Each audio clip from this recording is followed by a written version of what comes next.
My name's Sarah Mitchell, and I'm a sophomore studying psychology at this small college in the middle of nowhere in the Midwest. Honestly, I didn't think life here would get this stressful, but between endless exams and late-night study sessions, things started to get weird. You know when you're so tired that your mind plays tricks on you? That's what I thought at first, just exhaustion. But the weird thing is, it wasn't just me. Other students began to talk about strange things too. That's when I realized I wasn't just imagining things. It started small, like a shadow in the corner of my eye. You know that creepy feeling when you think someone's watching you? That's exactly what it felt like. Every night, after a long day of classes, I'd be in my dorm, and there it was again. This dark, looming figure just hanging in the corners.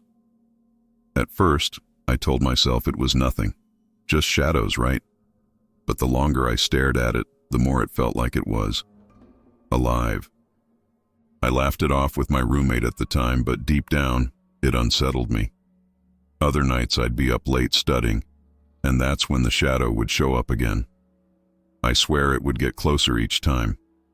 It felt like a cold chill creeping up my spine. I didn't mention it to anyone because, well, who would believe that? A shadow stalking someone in their dorm? I figured it was stress or lack of sleep playing tricks on me. But that eerie sensation of being watched wouldn't go away. It was there, always. One night I was so tired I fell asleep with the lights on, and when I woke up I thought I saw it, just for a second, standing at the foot of my bed. But when I blinked, it was gone. You can't imagine the panic that set in. I even thought about switching rooms, but I didn't want to seem crazy. So I kept it to myself, hoping it would stop. But that's the thing. It never did. It just kept happening, night after night. The scariest part? I started hearing other students talk about it too. One girl on my floor mentioned seeing something off in the hallway late at night. She said it moved too fast to be a person. Another friend, Emma, said she felt like she wasn't alone in her room anymore. At that point, I realized this wasn't just happening to me. Whatever it was getting bolder, and it was targeting more than just me. I tried convincing myself it wasn't real. I really did, but with each passing night, the feeling of dread grew stronger. It was like the air in the room would change whenever the shadow was near. I'd find myself holding my breath, waiting for it to do something, but it never did. It just watched, and somehow that was worse. The fear wasn't in what it was doing, but in what it could do if I let my guard down. By the end of the semester, I was exhausted, mentally and physically. I wasn't just afraid of exams anymore. I was afraid to sleep in my own dorm, and no matter how hard I tried to ignore it, the shadow was always there, lurking, waiting. It wasn't long before the shadow started to change. At first, it was just this dark figure hanging back in the corners of my room, like it was too shy to come any closer. But then one night, just after midnight, it moved. Not in a big, dramatic way, but enough for me to notice. It went from blending into the shadows to becoming something more distinct. I could make out its shape now, a tall, slender figure, almost human, but not quite. That's when I realized this thing was real. I thought I was losing it. I mean, who wouldn't, right? I even started keeping track of when it would show up, and it was always the same, just after midnight, like it had a schedule or something. Every night, without fail, there it was. At first, I would try to ignore it, focusing on my laptop or pretending to be on my phone, but ignoring it only seemed to make it bolder. Each night, it would inch closer, and each night, my fear grew. Things got worse when other students on my floor started disappearing. I'm not kidding. People just vanished. No one knew where they went. One day they'd be in class, and the next, their bed would be empty, and their stuff would be gone. Some people said they transferred schools or dropped out, but that didn't make sense. How could so many students just up and leave without saying a word? The rumors started flying around. Some said the dorm was haunted, others thought it was a prank. But I knew better. I had seen the shadow. At this point, I couldn't sleep. How could I when that thing was always there? I'd lay in bed staring at the ceiling, pretending I didn't see it standing in the corner. But no matter how hard I tried to ignore it, I could feel it. Its presence was heavy, like it was feeding off my fear. And trust me, there was plenty of that to go around. I didn't know what to do. Part of me wanted to tell someone, but I couldn't even explain it to myself. I tried leaving the lights on, thinking maybe it would go away if the room was bright. But that didn't work either. In fact, the shadow didn't seem to care whether it was light or dark. It was always there. One night I even tried staying up in the common room, hoping that being around other people would make me feel safer. But the second I stepped back into my room, the shadow was waiting for me, as if it knew I couldn't escape it. The weirdest part? No one else seemed to notice anything. My roommate hadn't said a word about it, and when I brought it up to a couple of friends, they just laughed it off. They told me I was overreacting, that it was just stress from exams. But deep down, I knew they were wrong. This wasn't just stress. This was something far more terrifying, and it wasn't going away. At this point, I was starting to feel like I was living in a nightmare. Every day, I went through the motions, going to class, eating in the cafeteria, pretending everything was fine. But the truth was, I was terrified. The shadow wasn't just a nighttime visitor anymore. It was in my head all the time. Even during the day, I felt its presence lurking just out of sight. I couldn't shake the feeling that it was watching me, waiting for the right moment to do something. I started avoiding people. It wasn't that I wanted to, but I couldn't help it. Every time someone asked how I was doing, I'd freeze up, afraid they'd somehow see the fear I was carrying with me. And the worst part? I didn't trust anyone anymore. Every time I walked down the hall or sat in class, I wondered if the shadow had been watching them too. Were they next, or was I just losing my mind? Sleep was no longer an option. I tried everything. Sleep aids, staying up until I couldn't keep my eyes open, even moving my bed to a different spot in the room. Nothing worked. Whenever I closed my eyes, I saw it. And when I wasn't seeing it, I was thinking about it. I kept telling myself I wasn't crazy, but with each passing night, I felt more and more like I was losing touch with reality. My grades started slipping, but at that point, I didn't care. I just wanted it to stop. I knew I couldn't keep going like this. My friends started noticing that I wasn't myself. I barely talked to anyone, and when I did, it was only to say as little as possible. I didn't want them to ask questions I couldn't answer. I didn't want them to think I was crazy, but I knew I couldn't keep pretending everything was fine. The shadow wasn't just haunting my nights anymore. It was haunting my entire life. I felt trapped, like there was no way out. I became obsessed with trying to figure out what the shadow wanted. I spent hours online researching paranormal activity, hauntings, anything that might give me a clue. But nothing I found matched what I was experiencing. This wasn't a ghost or a poltergeist. It was something else, something darker, something that didn't just want to scare me. It wanted more. But what exactly, I couldn't figure out. Every time I entered my dorm room, the air felt heavier, like I was walking into a space that wasn't entirely mine anymore. I'd hesitate at the door, my hand hovering over the handle, knowing that the moment I stepped inside, the shadow would be waiting. It was always waiting. At this point, I started to wonder if it was feeding off me, off my fear, my paranoia, my isolation. It seemed to grow stronger the more scared I became. I had never felt so alone. Even when I was surrounded by people, I felt isolated, like I was living in a different reality than everyone else. And in a way, I was. No one else could see the shadow the way I did. No one else felt its cold, oppressive presence. And as more students disappeared, I realized that whatever this thing was, it wasn't going away. Not until it got what it wanted. That night was different. I could feel it the moment I walked into my dorm room. The air was thick, almost suffocating, and a strange heaviness settled in my chest. I tried to brush it off, telling myself I was just tired, but deep down, I knew something was wrong. I didn't want to turn off the lights, didn't want to lay down, but what choice did I have? I couldn't leave. There was nowhere else to go. So I did what I always did, pretended like it wasn't there, even though I could feel it in every inch of the room. I lay in bed, staring up at the ceiling, trying not to look at the corner where the shadow usually lingered. But tonight, it didn't stay in the corner. I noticed it immediately. It was closer than ever before, just standing there at the edge of the bed. My heart pounded in my chest, so loud I thought it might drown out everything else. But then I heard something. A low, almost imperceptible sound, like a breath. My breath caught in my throat, and that's when I knew. It was real. The shadow moved, slowly at first, like it was testing me, seeing how far it could go. I couldn't move. I couldn't scream. It felt like my body had been paralyzed by fear, my muscles frozen in place. All I could do was watch as it inched closer and closer until it was standing at the foot of my bed. Its form was more solid now, almost tangible, but still shrouded in darkness. I wanted to close my eyes to shut it out, but I couldn't.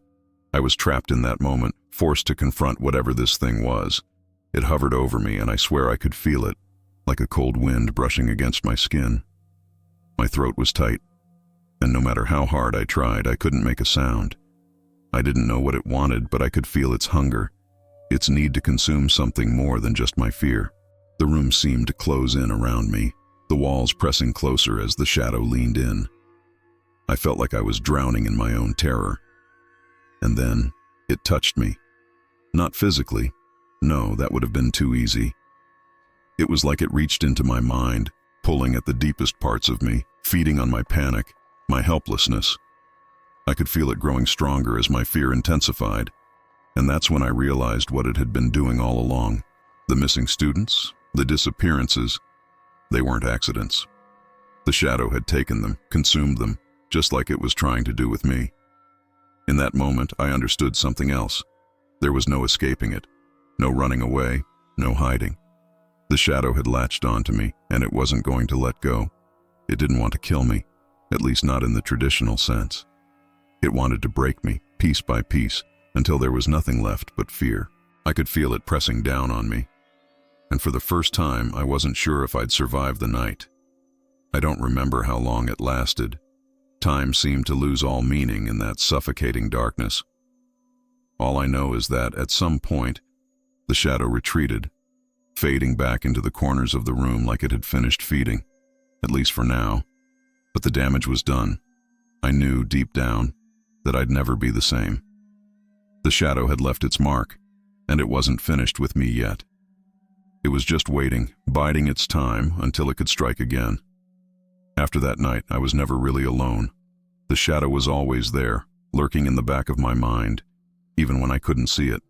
I survived, but something inside me had changed. I could feel its presence wherever I went, like a weight I couldn't shake off. It was as if it had become a part of me, living in the spaces between my thoughts, waiting for the right moment to take over again. I tried to move on, to go back to my normal life, but there was no going back. Not after what I had experienced. I considered leaving school, packing up and getting as far away as possible. But I knew deep down that it wouldn't matter. The shadow wasn't tied to the dorm or the campus.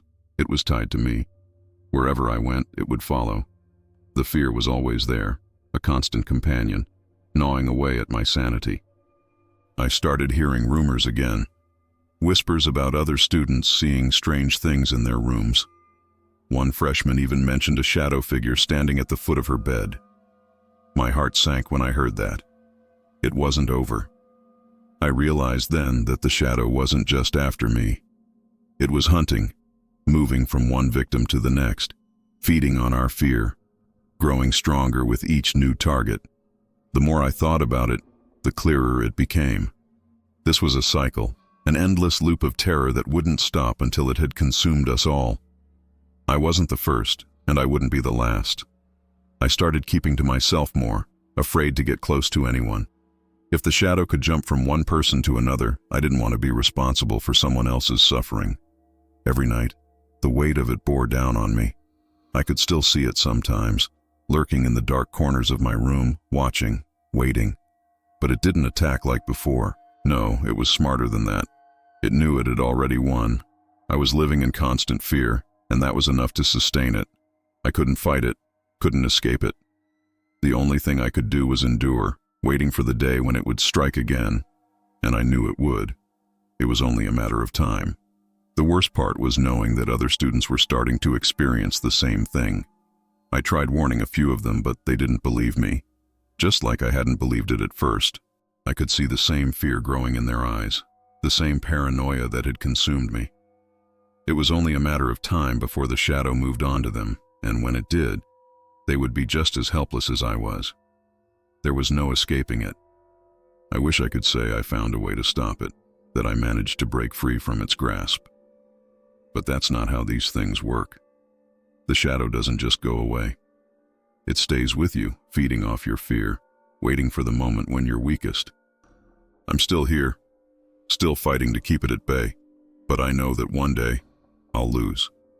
And when I do, the cycle will continue, moving on to the next victim, just like it always has. So, if you ever find yourself feeling like you're being watched, if you ever see something lurking in the shadows of your room, don't ignore it. Don't brush it off as exhaustion or stress, because once the shadow finds you, it never leaves. It just waits, biding its time, until you're too weak to resist. And when that moment comes, there's no escaping its grasp. I'm Michael Graves, and if you'd told me that my last semester at Blackwood University would haunt me forever, I probably would have laughed. You know, I was just a regular psychology major, doing what students do, stressing about finals, juggling assignments, and trying to survive the chaos of senior year. But something happened that I can't shake, and it all started in one of the oldest lecture halls on campus. I've never been the type to believe in the supernatural, but looking back now, I wish I'd trusted my gut sooner. There was something off about that room. It was a typical Tuesday, I remember, because it was raining, and I had one of those long days ahead. I walked into class, ready to take my usual seat in the middle row. That's when I saw him. In the very last row, a student I didn't recognize. No big deal, right? Except no one else seemed to notice him. Not even Professor Larson, who was usually hyper-aware of attendance. I figured maybe he was new, but something about him made the air feel heavy. And that's when the weird stuff started. At first, it was just little things you could brush off as coincidences. The lights flickered more than usual. The temperature in the room seemed to drop whenever the guy was around, and I swear, every time I glanced at him, his posture never changed. He just sat there, staring straight ahead, motionless. Maybe it was my imagination, but the longer I sat in that room, the more I felt like I was being watched, like there was a weight pressing down on me that I couldn't explain. I tried to tell myself I was overthinking it. After all, senior year comes with its own set of pressures, but that feeling didn't go away. In fact, it got worse. I started noticing other students shifting uncomfortably in their seats, glancing around like they could sense something too. I wanted to ask if anyone else saw him, but it felt weird, like speaking it out loud would somehow make it real, and I wasn't ready for that. So I stayed quiet, hoping it was just stress. Then came the day Emma, a friend of mine who sat closer to the back, mentioned feeling weird too. She didn't directly point him out, but I could tell she'd noticed. "Do you feel like someone's watching you in this class?" She whispered to me once, her voice shaky. I nodded, feeling a chill crawl up my spine. Maybe I wasn't alone in this after all. But what did that mean? If other people were feeling it too, what exactly were we dealing with? The turning point came a few weeks in. That day I glanced back again, only to find his eyes staring directly at me. I could swear those eyes were empty, like hollow pits. That was the moment I realized something wasn't right. This wasn't just another student.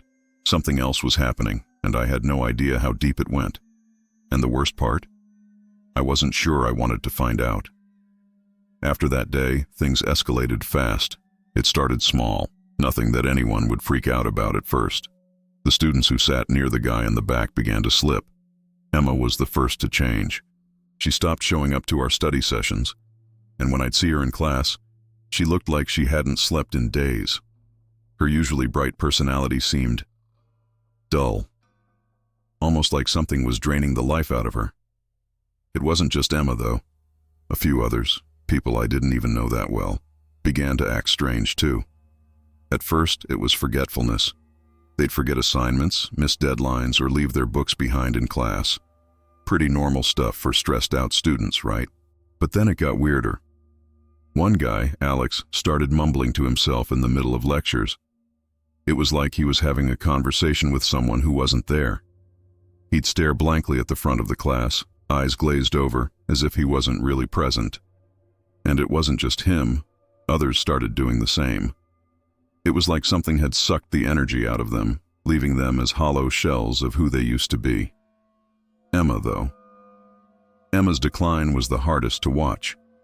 One day during class, she stood up in the middle of a lecture, her eyes wide with terror, and screamed. I'll never forget the way she looked, like she'd seen something horrific, something none of us could understand. She ran out of the room before anyone could stop her. After that, she stopped coming to class altogether. I tried reaching out, but she wouldn't answer her phone. I knew something was seriously wrong, but I had no idea how to help. The worst part? No one else seemed to notice. I mean, the professor barely blinked when Emma had her meltdown. The other students shrugged it off like it was just another stressed senior moment. But I knew better. I knew that whatever was happening wasn't normal. It wasn't just burnout. Something was affecting them, and it all seemed to lead back to that guy in the back row, the one no one could explain. I started watching him more closely after that. Every time someone near him acted out, he was there, sitting still as a statue, never speaking, never engaging with anyone. It was like he didn't belong, and I couldn't shake the feeling that he was somehow causing all of this. But how? Was it psychological? Paranormal? I didn't know. All I knew was that the people around him were falling apart, and I felt like I was next.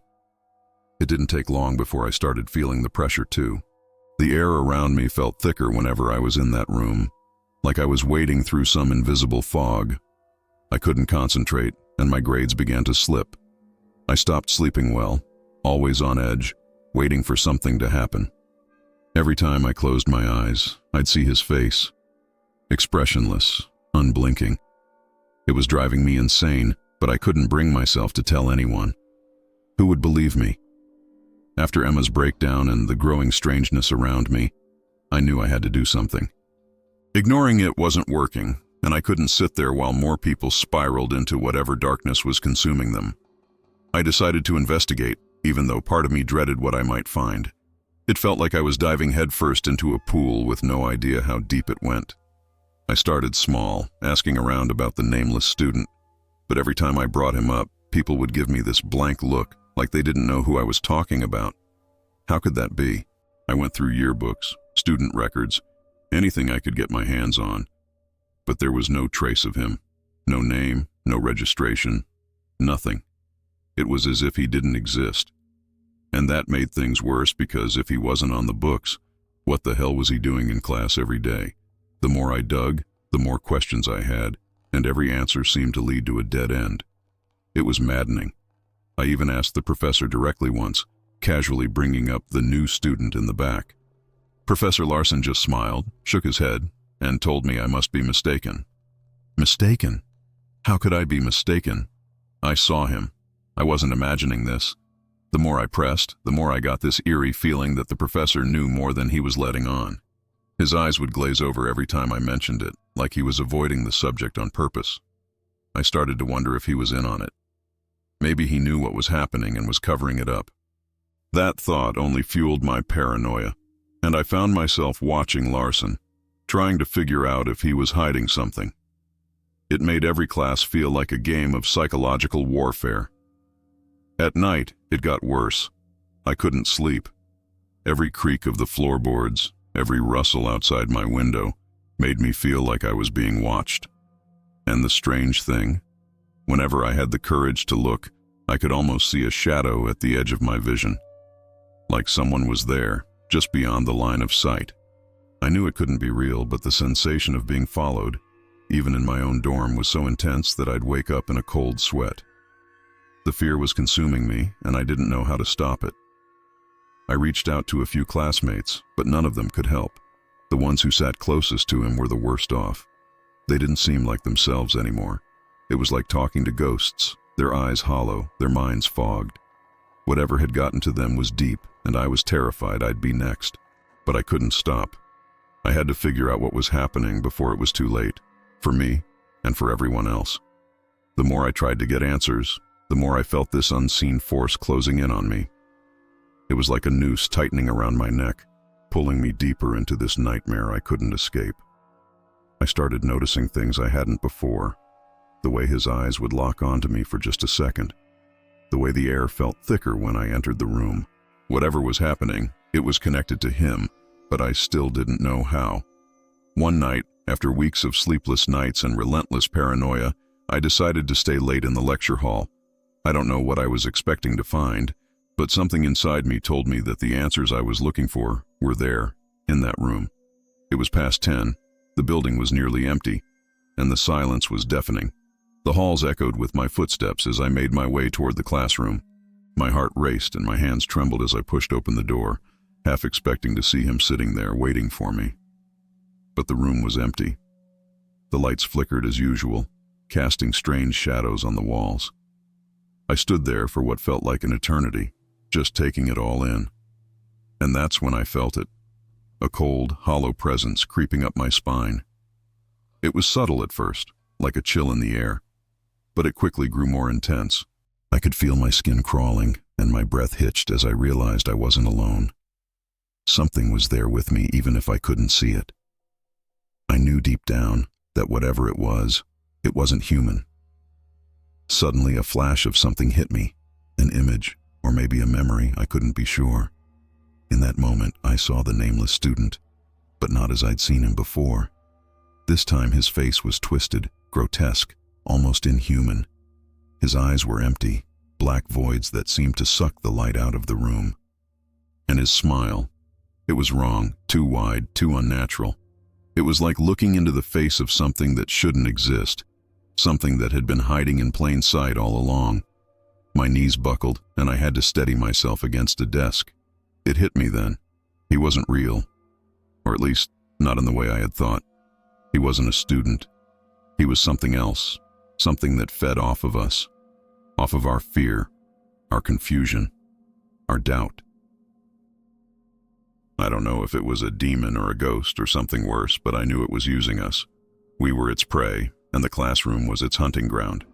The students who had sat closest to him, the ones who had deteriorated the fastest, they had been the first to fall, and I was next in line. The weight of this realization crushed me. I felt like I couldn't breathe, like the walls were closing in on me. The room was spinning, and that cold presence was pressing down harder, suffocating me. I tried to run, but my legs wouldn't move.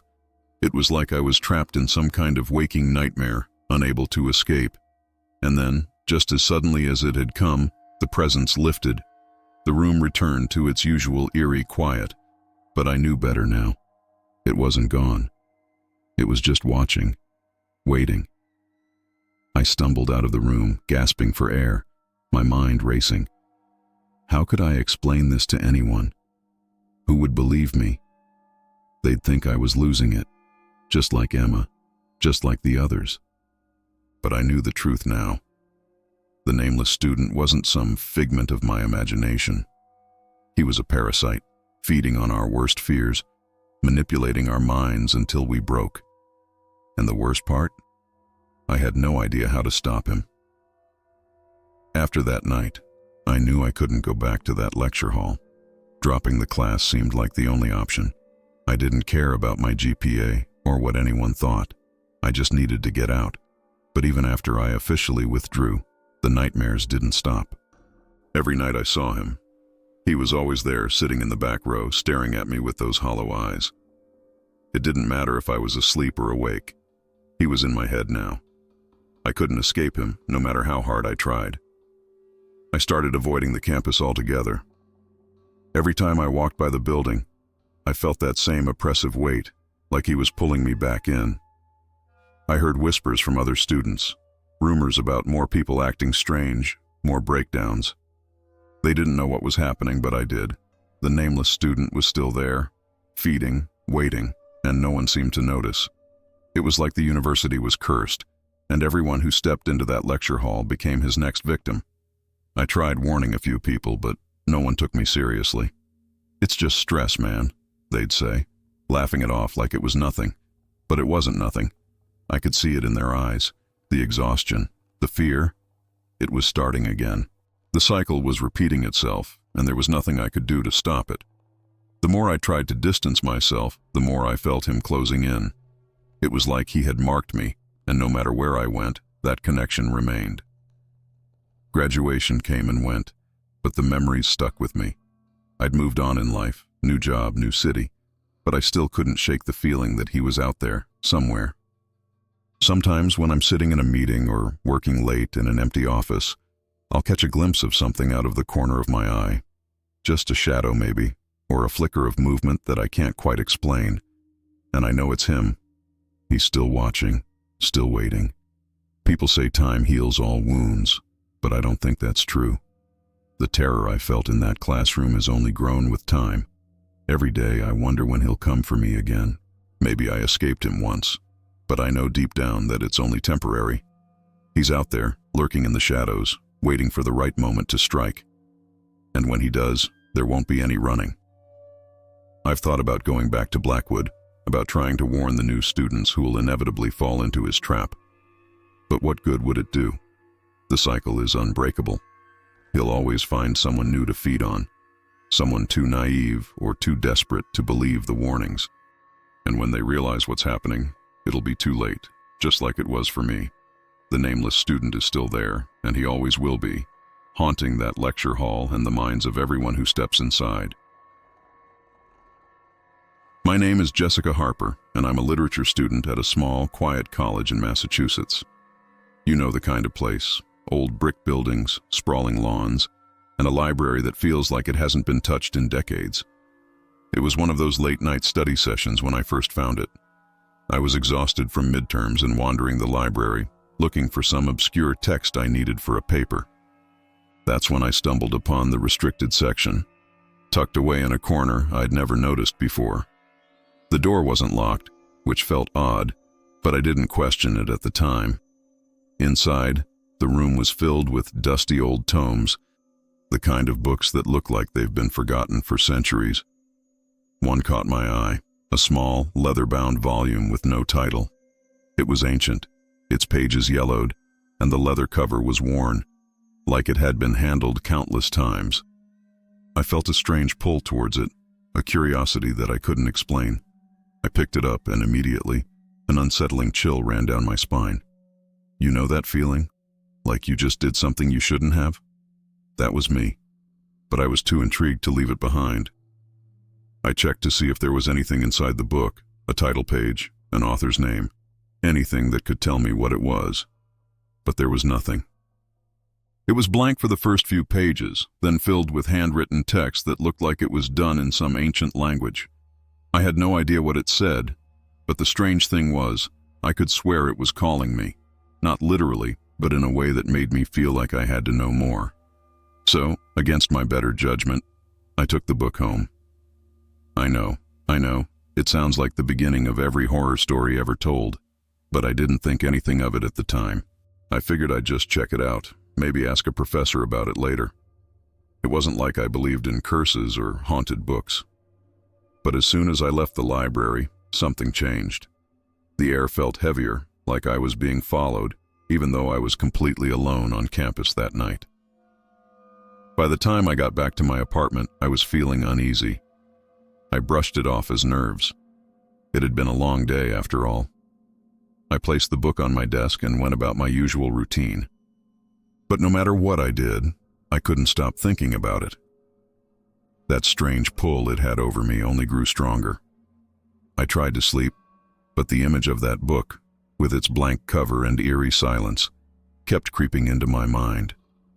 Little did I know, that night would be the last time things felt even remotely normal. Looking back now, I wish I had left it there, forgotten in that dusty corner of the library. But of course I didn't. I couldn't. There's something about curiosity that blinds you to danger, you know? You don't see the storm until it's too late, until you're already in the middle of it.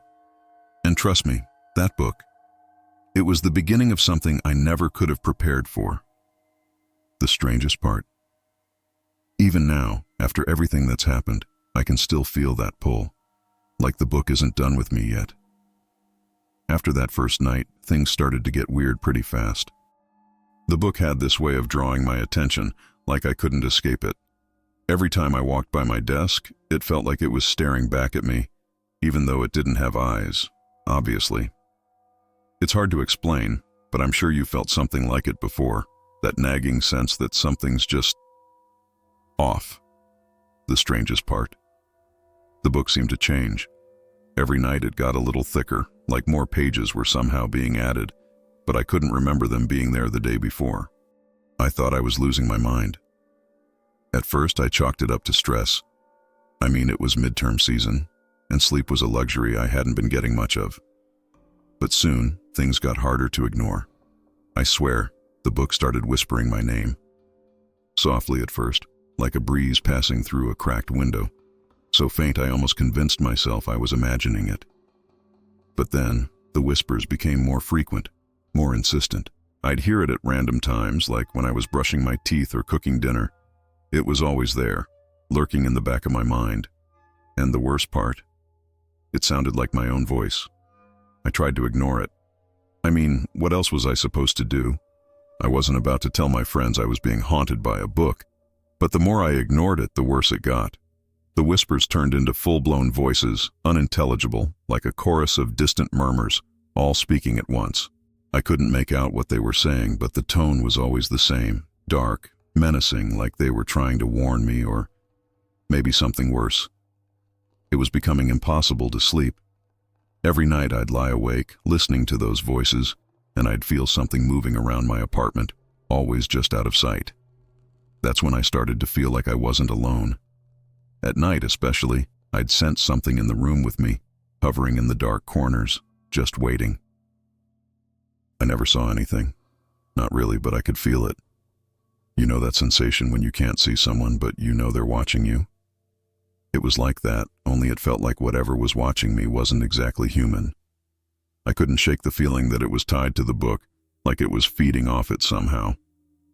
I tried putting the book away, locking it in a drawer, even leaving it in another room. But it didn't matter. The whispers followed me everywhere. Sometimes I'd hear them in class, faint but unmistakable, like they were seeping into every part of my life.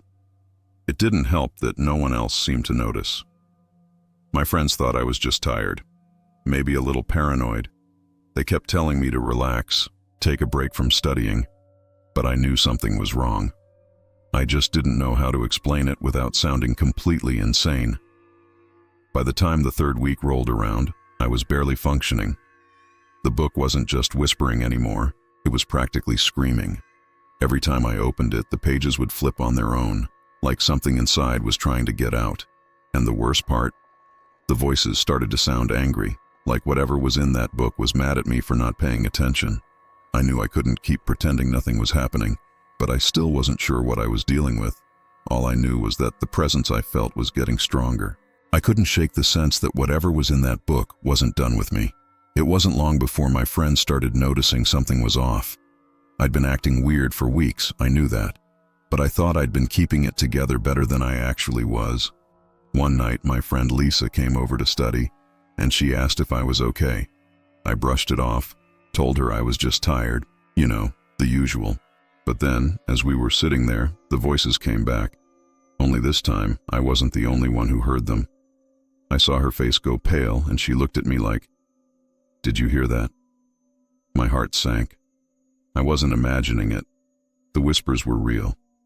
Lisa tried to play it cool, saying it was probably just the wind or something, but I could tell she was freaked out. The atmosphere in my apartment had shifted, like the air was suddenly heavier. We both sat there, listening, trying to figure out where the sound was coming from, but it was impossible to pinpoint. It felt like it was coming from everywhere and nowhere at once. That's when I realized the presence wasn't just affecting me anymore. It was spreading, and I had no idea how to stop it. After that night, Lisa refused to come over again. She didn't say it outright, but I could tell she was scared. Who wouldn't be? I mean, if I wasn't living it, I probably wouldn't believe it either. But now that someone else had heard the voices, I knew I couldn't ignore it any longer. The entity attached to the book wasn't just haunting me, it was latching onto anyone who came near it. The thought of that terrified me. I didn't want to drag my friends into whatever nightmare I was living, but I also didn't know how to deal with it on my own. Things got worse after that. The whispers were no longer content to stay in the background. They started getting louder, more aggressive, like they were demanding something from me. And the presence, the one that had been lurking in the corners of my apartment, began to make itself known in other ways. I'd wake up in the middle of the night to the sound of footsteps, slow and deliberate, pacing just outside my bedroom door. Every time I opened the door, there was nothing there, but I knew I wasn't imagining it. The worst part was the feeling of being watched. It became constant, like eyes were always on me, no matter where I went. I stopped inviting people over, afraid they'd experience the same thing Lisa had. I didn't want to explain why my apartment felt wrong. I didn't even know how to explain it. How do you tell someone that a book is haunting you?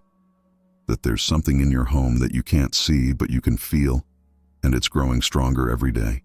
One night, I tried sleeping with the lights on, hoping it would make a difference. Spoiler alert, it didn't. The voices didn't care if it was day or night, light or dark. They just kept coming. And the footsteps? They were closer now, almost like they were right next to me. I started waking up at odd hours, heart racing, convinced that something was standing at the foot of my bed. I'd turn on every light in the apartment, searching for whatever was tormenting me, but I never found anything. That's when I knew I was in over my head. Whatever was tied to that book was no longer content with staying in the shadows. It wanted more, and it was getting bolder with each passing day. And as much as I wanted to pretend I could handle it, I knew deep down that this thing was beyond anything I'd ever dealt with before. It was only a matter of time before it took control completely. Desperate for answers, I did what anyone in my situation would do. I went back to the source, the library. I had to know where this book came from, what it was, and more importantly, how to stop whatever was happening to me. So, I found myself standing in front of the library's front desk, asking the oldest librarian on staff if she knew anything about a small, untitled book from the restricted section. She gave me this strange look, almost like she knew exactly what I was talking about before I even finished my sentence. She didn't say much at first, just stared at me like she was debating whether or not to even acknowledge the book's existence. But after a long pause, she finally sighed and motioned for me to follow her. We went to the back of the library, to an office that looked like it hadn't been touched in decades. Dust covered everything, and there was this thick, musty smell that made me think no one came back there often. She pulled out an old ledger, flipping through its pages with trembling hands, until she found what she was looking for. According to her, the book was part of a collection that had been locked away for years, long before I ever arrived on campus. She told me that the book was rumored to be cursed, though she hesitated to use the word curse. Instead, she said it was more like a gateway, a connection to something ancient and malevolent. She warned me that once the book started calling your name, you'd been marked. There was no going back. At that point, my heart sank. I was marked.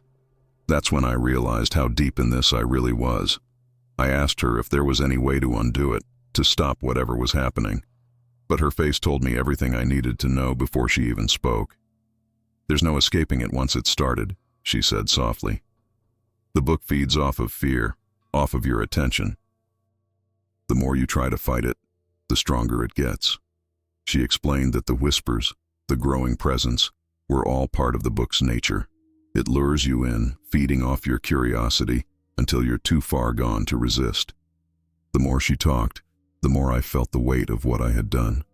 The book wasn't just a cursed object. It was alive in some way, growing stronger the longer it stayed with me. She mentioned something about others who had encountered it before, people who had disappeared, their lives swallowed by whatever lived within the pages. But those stories were vague, nothing concrete. All I knew was that if I didn't figure out how to stop this thing soon, I was going to be next. The librarian handed me a small, leather-bound journal, her own notes from years of researching the book's history.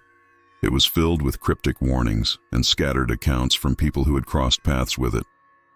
As I flipped through the pages, I felt a chill run down my spine. Every story was the same. The book grows in volume, the voices start, and then they vanish. No one knew where they went or what happened to them, but the book always found its way back to the library, waiting for the next victim. I left the library that day with more questions than answers. But one thing was clear: this wasn't something I could just ignore anymore. The book had marked me, and whatever was inside it was coming for me. The only question was when. By the time the final night came, I knew there was no escaping it. The book had taken over my life, my thoughts, my very existence. The whispers weren't just voices anymore. They were commands, growing louder and more insistent with every passing minute. I tried everything to get rid of it, locking it away, throwing it out, even trying to leave it in the library. But no matter what I did, the book always found its way back to me, sitting on my desk as if it had never left. That's when I knew there was no running from this thing. Desperation took hold of me, and I did something I never thought I'd do. I tried to burn it. I figured if I could destroy the book, maybe I could destroy whatever was haunting me too. I doused it in lighter fluid, struck a match, and watched as the flames licked at the edges of the pages. For a moment, I thought it might work, but then the voices screamed. Not just a whisper, but a blood-curdling, ear-piercing scream that filled the entire apartment. The flames didn't consume the book, they made it stronger. The shadows in my room began to twist and move like they were alive. I backed away, terrified, as the temperature in the room dropped. The air was thick with something I couldn't see, but I could feel it all around me. The presence, the one that had been lurking in the corners of my mind, finally stepped forward. I didn't see it clearly, but I felt its shape, tall, looming, and suffocating. It wasn't human. It wasn't even close to human. The book fell to the ground, untouched by the fire, and I knew that whatever was inside it had finally been released. The entity didn't waste any time. It moved fast, faster than I could comprehend. The lights flickered, then went out entirely, plunging the apartment into darkness. I could feel it getting closer, feel its cold breath on the back of my neck. My heart was racing, my body frozen in place. I wanted to scream, to run, but I couldn't. It was like every muscle in my body had been paralyzed by fear. And then I heard it. A voice, not from the book this time, but from right behind me. It whispered my name, slow and deliberate, drawing out every syllable like it was savoring the sound. In that moment, I knew there was no escape. Whatever this thing was, it had been waiting for me all along. The book was just a conduit, a way to bring it into my world. I was never supposed to win. The shadows wrapped around me, cold and suffocating, and the last thing I saw before the darkness swallowed me whole was the book lying on the floor, its pages flipping wildly, as if it was still alive. And maybe it was. I don't know how long I was trapped in that darkness. Time didn't seem to exist there. But when I woke up, the apartment was empty. No lights, no noise, nothing. The book was gone. At first I thought it was over, that maybe somehow I had survived. But as I reached for the door to leave, I heard it again, the whisper. Only this time it wasn't coming from the book. It was coming from inside me. Whatever the entity was, it hadn't left. It had become a part of me, living in the corners of my mind, just like it had lived in the book. And now it was waiting for its next victim, someone else curious enough, foolish enough, to take the book and open it.